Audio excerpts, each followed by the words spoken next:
The 12 traditions, the long form. Our AA experience has taught us that 1.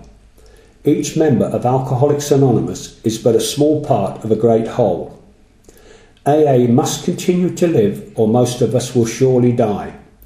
Hence, our common welfare comes first, but individual welfare follows close afterward. 2. For our group purpose, there is but one ultimate authority, a loving God as he may express himself in our group conscience. 3. Our membership ought to include all who suffer from alcoholism. Hence, we may refuse none who wish to recover. Nor ought AA membership ever depend upon money or conformity. Any 2 or 3 alcoholics gathered together for sobriety may call themselves an AA group, provided that, as a group, they have no other affiliation. 4. With respect to its own affairs, each AA group should be responsible to no other authority than its own conscience. But when its plans concern the welfare of neighbouring groups also, those groups ought to be consulted. And no group, regional committee or individual should ever take any action that may greatly affect AA as a whole without conferring with the trustees of the General Service Board. On such issues, our common welfare is paramount. 5. Each Alcoholics Anonymous group ought to be a spiritual entity, having but one primary purpose, that of carrying its message to the alcoholic who still suffers. 6. Problems of money, property and authority may easily divert us from our primary spiritual aim.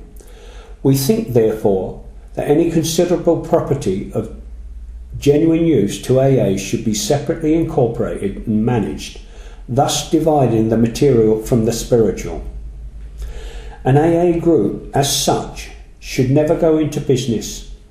Secondary aids to AA, such as clubs or hospitals, which require much property or administration, ought to be incorporated and so set apart that, if necessary, they can be freely discarded by the groups. Hence, such facilities ought not to use the AA name. Their management should be the sole responsibility of those people who financially support them. For clubs, AA managers are usually preferred, but hospitals, as well as other places of recuperation, ought to be well outside AA and medically supervised. While an AA group may cooperate with anyone, such cooperation ought never to go as far as affiliation or endorsement, actual or implied. An AA group can bind itself to no one.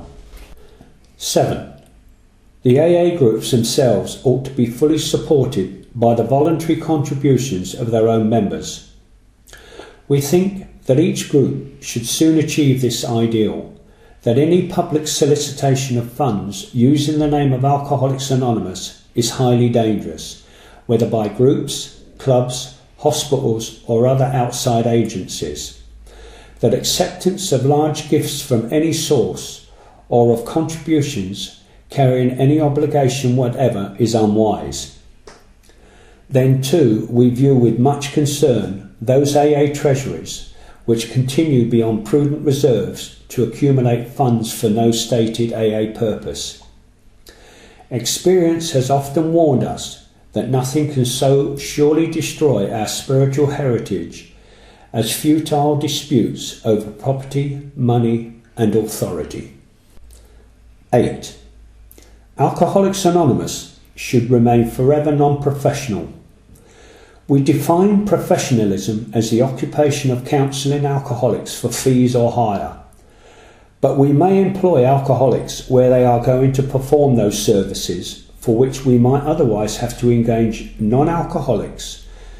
Such special services may be well recompensed, but our usual AA 12-step work is never to be paid for. 9. Each AA group needs the least possible organisation. Rotating leadership is the best. The small group may elect its secretary, the large group its rotating committee, and the groups of a large metropolitan area their central or intergroup committee, which often employs a full-time secretary. The trustees of the General Service Board are in effect our AA General Service Committee.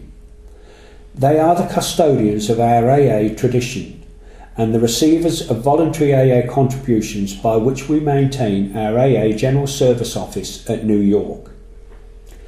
They are authorised by the groups to handle our overall public relations, and they guarantee the integrity of our principal newspaper, the AA Grapevine.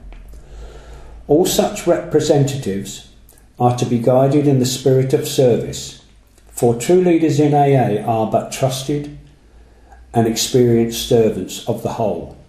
They derive no real authority from their titles. They do not govern. Universal respect is the key to their usefulness. 10. No AA group or member should ever, in such a way as to implicate AA, express any opinion on outside controversial issues, particularly those of politics, alcohol reform or sectarian religion. The Alcoholics Anonymous groups oppose no one.